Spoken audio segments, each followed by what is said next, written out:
चुके हो क्या बताओ? उठाओ दोनों हाथ अगर 1 साल के लिए तैयार हो तो आप लोग। तो 2 मार्च तक हम लोग इंतजार करेंगे। अगर 2 मार्च तक हमारे अधिकार जो हमने मांगे रखी सरकार ने नहीं मानी तो फिर एक तिथि घोषित करके मैं खुद यहाँ आऊंगा, एक प्रेस कॉन्फ्रेंस करके, और 15 दिन तक हम लोग पूरे प्रदेश में घूमते रहेंगे और फिर एक ऐतिहासिक आंदोलन हम लोग यहाँ करेंगे और यहाँ से हम लोग घर नहीं जाएंगे। फिर एक पर्चा लेके पूरे छत्तीसगढ़ के गांव-गांव, कस्बा-कस्बा, शहर-शहर में घूम के इस सरकार के झूठ को बेनकाब करेंगे और निकम्मी सरकारों को सत्ता से बेदखल करने के लिए अपने लोगों को जागरूक करेंगे। तुम मुझसे झूठा वादा तो नहीं कर रहे हो मेरे साथियों? बताओ, क्या तुम समाज के विश्वास के साथ विश्वासघात तो नहीं करोगे? बताओ, ऐसा तो नहीं होगा आज के आंदोलन के बाद आप घर में पड़ के सो जाओगे कि भाई मुख्यमंत्री, ऐसा तो नहीं होगा? देखो, मेरा एक अनुभव है, इस पे गौर करना, ये प्रैक्टिकल अनुभव है। अगर बच्चा ना रोए, मेरी माँ यहाँ बैठी है, तो बताओ माँ को एहसास थोड़ा ही होता कि भूखा है? ईमानदार से बताना। अगर बच्चा ना रोए तो माँ को एहसास होता कि भूखा है नहीं है? बताओ, जब वो रोता है तभी तो माँ को एहसास होता है भूखा है।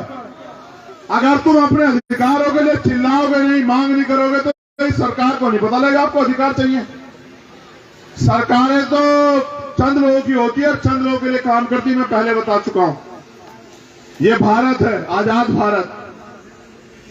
हम इस देश में गुलाम पैदा नहीं हुए। यहां बैठे सारे शख्स जो है गुलाम नहीं है।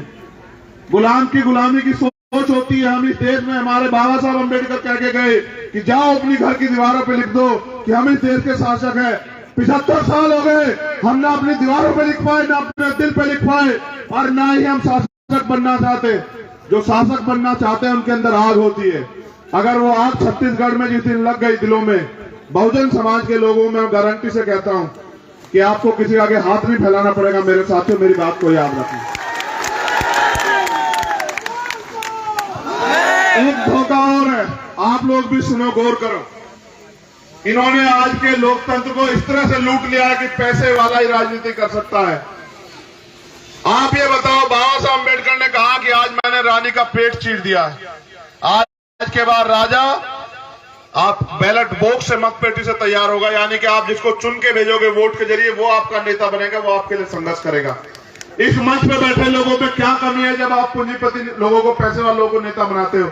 इस मंच पे बैठे गए लोगों में क्या कमी है आप बताओ?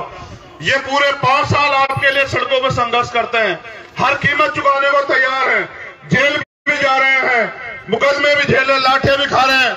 आप क्यों नहीं तय करते कि आपका नेता इनमें जो बैठे इन लोगों जैसा होना चाहिए? आप क्यों पैसे वालों को नेता बनाने